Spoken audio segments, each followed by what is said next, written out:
Well, good morning, good afternoon, or good evening to you, my beautiful pen friends, and welcome back to another video with your host, Andrew.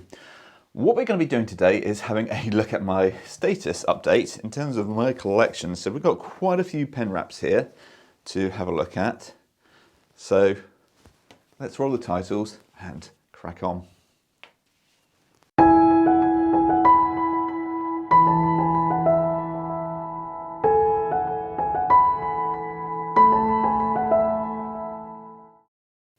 Okay, ladies and gentlemen, I just want to say a massive thank you to everyone who supported this channel, coming up to a year mark now. So thank you so much for all the likes, comments and subscriptions you've given me. I can't believe I've got to over 1,000 subscribers now. So really, I want to just say a massive thank you to you all. And I think it just goes to show how caring and kind this community is.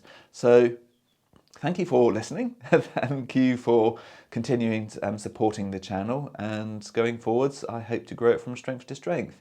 I am doing a lot more live videos on Instagram as well, doing a lot more artwork, and I'm really enjoying the conversations I'm having with people from around the world. So thank you so much. Okay, so now on to the video itself. Right, so the pen which kick-started it off was this one here, which is the Lamy 2000. And just to give you a little bit of an origin about how I got into fountain pens, yes, I have got another video on this, but I speak a little bit more coherently now, I feel. And I'm just going to reiterate some of those points. It was about a year ago where we had a mobile telephone ban in work, or cell phone as the Americans say.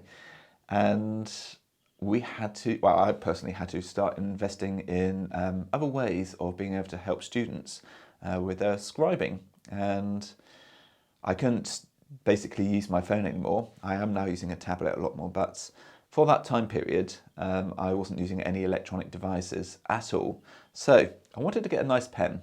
Why? Well, because a colleague of mine had been using Pelikan pens, and they just spoke to me for some reason. You know, I had no interest in pens at that particular time, but he said, oh, got myself a nice fountain pen. I said, oh, a fountain pen, I haven't used one of those for a long time. And he pulled out of his pocket a Pelikan M400, and it was so pretty. It really was absolutely fantastic. And so I started investigating. I did invest as well, but I started investigating into other pens. And another colleague of mine at work by the name of Tom just recommended the Lamy 2000, and I thought, you know what, let's give that a try. So I started investigating various fountain pen shops and various stationers online, and W.H. Smith's in the UK was selling this at such a competitive price. I thought, you know what, I'm going to go for it. It was £124 at the time. I thought, ooh, that's a lot of money. Oh boy, I had a lot of learning to do from that point onwards. What a rabbit hole. And I'm sure most of the people who own the fountain pen hobby will appreciate and understand what a deep hole that is. So, the Lamy 2000, what a pen. Okay, so let's have a look at this close up. This is a very, very stylish pen.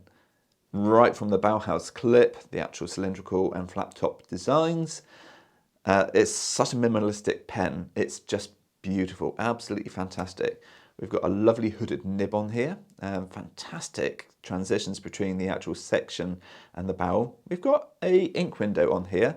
I would dispute its use just purely because it's got like this matted effect over it, and it just means that seeing the ink in there can be a little bit more challenging. Still, the actual design is just classic, isn't it? You know, you can't get away from this. And considering that this pen is almost, what, it's 1960s, so that's almost 60 years old in design, it still has that contemporary feel to it. And yeah, it just is a wonderful showcase of Bauhaus design. Absolutely fantastic. And you just can't see any of the transitions on here. You know, it's got a piston turning knob, and you just can't see that transition unless you're looking really close up. So thank you, Tom, for kickstarting me into this wonderful world of fountain pens. Okay, so next up. So this pen wrap from Hiroko from Bokamondo Studios, well, Urushi Studios, I should say. Yeah, absolutely fantastic. Really, really good quality kimono fabrics. And what I really love is this little stopper on the end, which is made out of urushi. And this is a Nuri finish, I believe. Absolutely wonderful, very practical. The apertures on the top make accessing pens really superb. And you know, because you've got the clear top on here, you can actually see the finials on all the pens, and you can get a really good quick look at what you've got in your collection. So makes organising a breeze. Unlike most traditional pen wraps where they tend to have like an envelope over the top, this really, I feel, is a style which I absolutely adore. It just makes quick access for everything. So Hiroko, thank you so much. These do appear on Bokumondo Studio's Instagram feed from time to time, but you do have to pay attention and go and follow her. Go and buy a pen from her because her actual urushi work is superb. And all being well, in May, June time, I should be getting a pen coming back from her, which I can't wait. It's going to be a Naboya, so got that video to look forward to, hopefully. Okay, so let's have a look at the contents within here. Right, so first pen, okay, working from my left to right, or your right to left. We have got a Wet n Wise Comfort with this Nuri finish from Mikhail from Tamenuri Studios. And this really is a breathtaking piece of urushi work. This multi sort of layered blue with the silver work is just absolutely sublime. And this Bock extra fine nib is brilliant, absolutely fantastic. It's a good workhorse of a pen. And it is such a comfortable pen to use as well, just like in the title. It's very light, there's a decent sized section on here, and yeah, as you can see, as I just move this pen around, just looking at the close-up of this pen, it is just sublime. And Michael, you are a genius, an absolute genius. And speaking of urushi, I have actually ordered some urushi lacquer, so I'm going to be having an experiment with that going down the line, and there should be some videos detailing the successes and failures of that journey, so that's something to look at. And anyway, this pen is made by Wet n Wise, and if you would like to go and check out both Wet n Wise and Michael's work, or Mihal's work I should say, please do go and check them out. I've got a link in the description to this pen, and from there you should be able to get a link to their actual websites and social medias. Okay, on to the next one.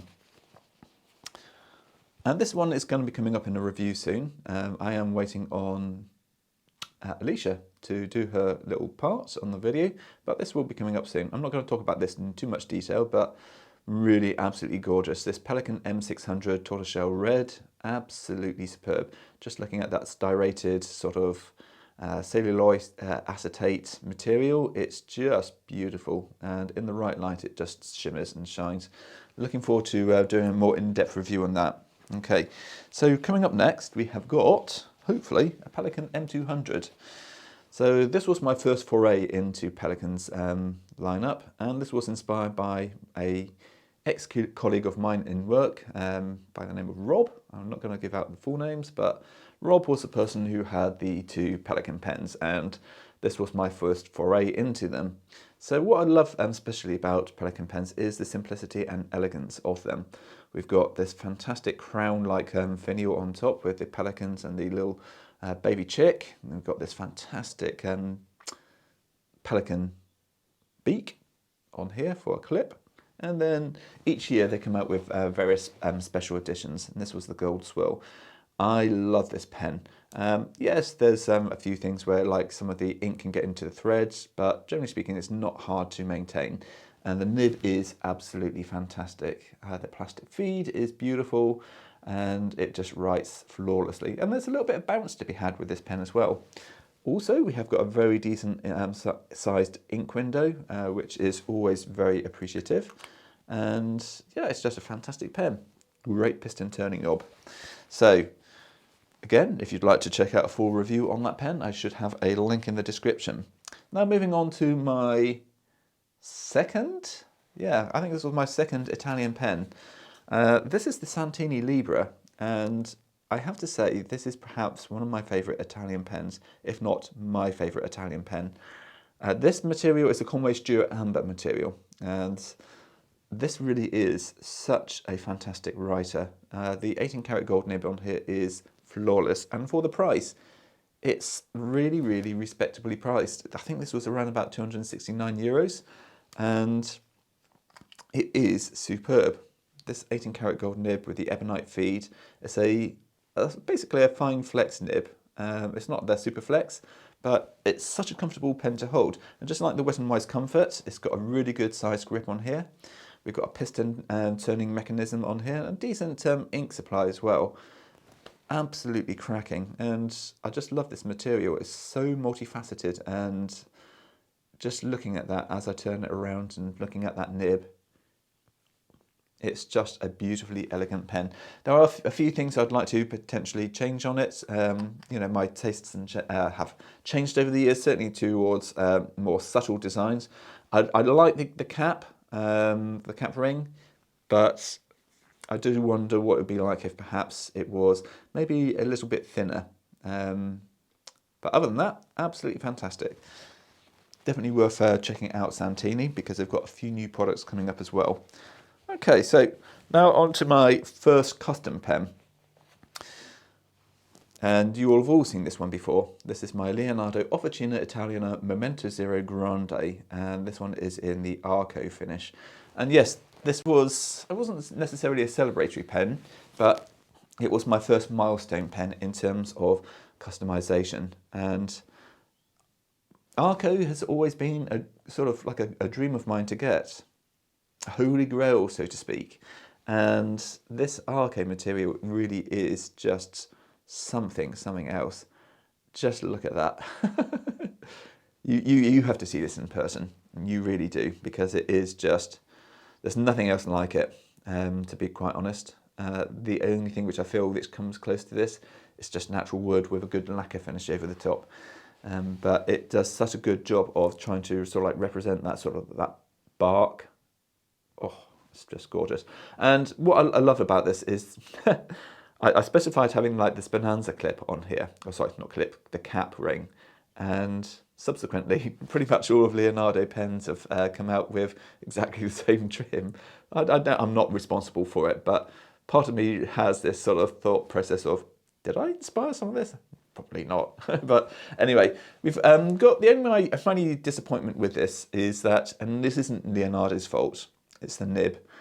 These Jovo Fine Flex nibs, as wonderful as they are, it's so wet, this pen, that it writes about a size and a half grade up from what it is. So I am going to have to send this off to Jose from the Fountain Pen UK Fountain Pen Group to get it ground to more of an extra fine, which is what my preference is. So yeah, I really love this pen. As you can see, I oogle over it quite a lot.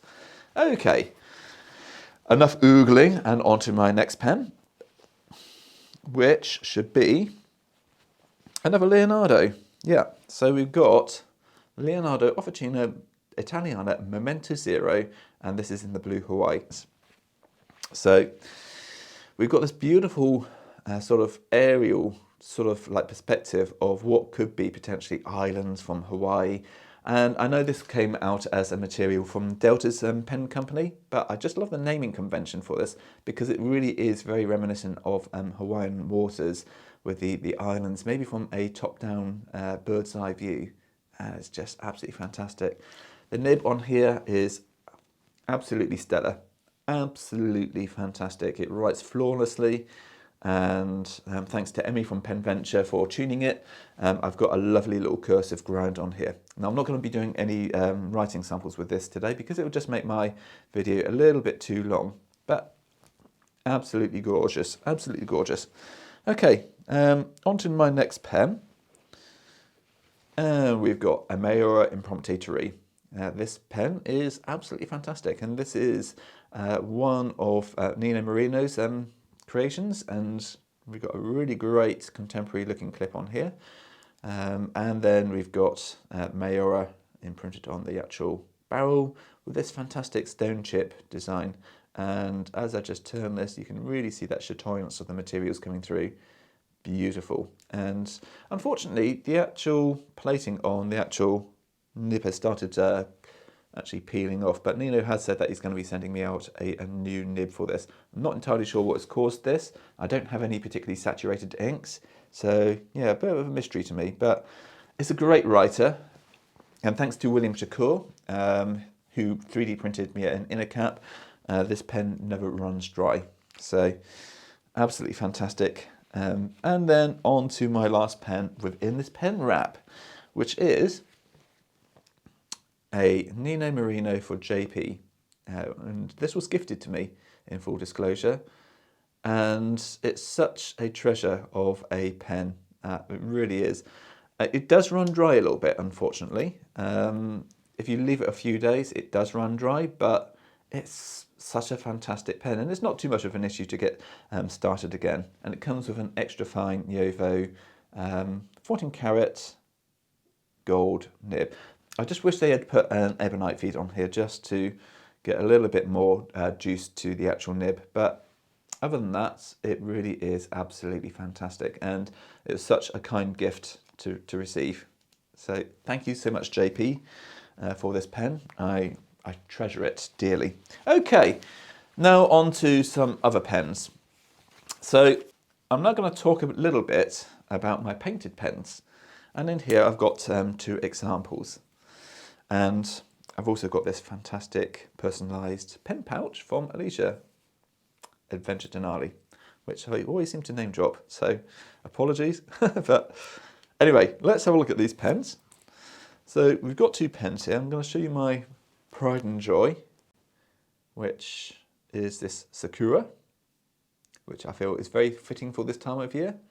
And as you can probably tell from the actual introduction, this was basically the inspiration for that video. Just sort of like a birth of a new year, so to speak. And yeah, this one took some time to do. It took around about 8-9 hours to paint all these Sakura petals. Considerably a lot quicker than perhaps had I done it in Urushi, but it was still time consuming and challenging nonetheless, because acrylic paints have a tendency to dry out very quickly. It makes actually outlining those pens very challenging. Now this was my first painted pen which I did, and this was Wheatfields. So we've got Wheatfields and poppies, and this is depicted from a local scene, and since then I've actually done some other pens as well. So let's have a look at another Leonardo. So this is the Leonardo Messenger in caramel, and again this is a really, really beautiful material. I think this is a Chinese made material actually, but it really is absolutely superb, and I think this was one of Leonardo's best launches, to be honest. It gave people the access to getting into a Leonardo at a very, very affordable price. And I do hope that Leonardo do more pens akin to this, because, okay, it may not be the most popular pen within Leonardo's range, but it is a really, really great pen. The clip is very functional. It's a great writer. You get exactly the same sort of writing experiences you do from other pens from Leonardo. And it really is a wonderful, wonderful writer. Some people don't like this metal sort of section here for the threads, but I've got no problems with it. I've used this pen quite a lot and it functions beautifully. And if we just have another quick close look at that caramel texture going on there in the actual pen, really beautiful. The chatoyance on this is just phenomenal. Okay, on to my next pen. We've got another painted pen by myself, and this is a Twsbi Go, which doesn't look like a Twsbi Go, but I can guarantee you that it is. Painting a Twsbi Go really, in my opinion, transforms the pen into something which looks much larger than it is, because if we just take the barrel off and have a look at that just underneath, yeah, that plunger, for some reason it makes it look quite stubby, but it really is an absolutely fantastic pen to write with. Twsbi really, I feel, are one of the best value manufacturers going, and I would argue maybe better value than Lamy. but they're both fantastic companies. So I decided to paint this one with another local scene in a impressionistic style. So there you go, you can see that in the close-ups. And all those 3 pens are currently for sale, all those 3 painted pens. So if you are interested in any of these, do send me a message on Instagram and I am sure I can fulfill your requests. Okay, so this I think was my second, this was my second foray. Actually, before I show you this pen, let's show you my Nakaya, because the Nakaya was what actually set me down the Japanese route. So here we go. This is the Nakaya in Midori Tamenuri, and it really is an absolutely superb pen. We've got this fantastic urushi work, and the Tamenuri on here is just to die for. And it's really prominent here on the actual threads, and a lot of companies don't put that level of detail in, so it's really appreciative that they actually even polish the threads as well to this really beautiful finish. Great writer as well. I'm not going to speak too much about this pen because I think it does all the speaking for itself. And as you can see, as I turn the pen, it's just finished to such a high quality of craftsmanship. Absolutely fantastic. So it was from that point which I then went on to getting myself a Sailor Pro Gear Vega, or a Sailor Pro Gear Slim Vega, I should say. And again, another wonderful pen. This medium fine nib on here certainly writes a lot more fine than perhaps my other pens, and I really appreciate this. This pen I utilise quite a lot for drawing, not so much for writing, but certainly for drawing, and it was really bought for that purpose. And again, just looking at that material, absolutely superb. Sailor do some absolutely fantastic collaborations with shops in Japan, and you really do need to check out some of those limited editions. They really are very, very collectible. Okay, on to my last 2 pens. And we have got 2 Narwhal pens here. So I'm going to do these both at the same time because they are from the same company. I'll talk about this one very quickly. This is the Narwhal Schuylkill this is like the Ebonite 365. And this was to celebrate their 1-year anniversary. So this really is a lovely pen, and actually it's lightened up a little bit over time. Some of that polish has come off a little bit, well, it hasn't actually come off, but it's just dimmed a little bit, and it's allowing some of that red to come through. So I'm actually much happier with this pen going down the line than I was when I first got it. So yeah, that's beautiful, but this was my first one. This was my first Narwhal, and it really is a wonderful pen. This is in the Cronus Teal, and it's such a wonderful writer, absolutely fantastic. The in-house made nib is fantastic. I don't know who actually makes the nibs, but apparently they are in-house made, and it is a really nice smooth writer. If you want a smooth writing experience with a piston turning knob and all that, or piston filler I should say, yeah, there's not much you can choose from the under £100 region. You've got Twsbi, but I'd actually argue that you get a much more interesting looking pen from Narwhal. That's not to belittle, it's not to belittle Twsbi, but this really is fantastic value. And if you want anything close to this from Twsbi, you have to get something like the Draco, which is a limited edition pen, and that is over £100, so really good value. So that is my collection in a nutshell. I have got my Ranga Giant 9B here. The gold leaf on here, unfortunately, or the gold effect, hasn't reacted particularly well, and this was an experiment, but I will be looking into other gold acrylics, and I may end up repainting this pen down the line. But I was really happy with how the actual flowers and the bee turned out. And it is a great writer. It's a really sizable pen, and it is absolutely fantastic. Now, I do have other pens also in my collection, which I haven't brought down, but I just wanted to give you an overview of what my collection has been like over the year in just one video. So I hope that's proved useful. I hope you enjoyed today's content. If you did, please do consider giving it a like, and a subscription would be always very welcome.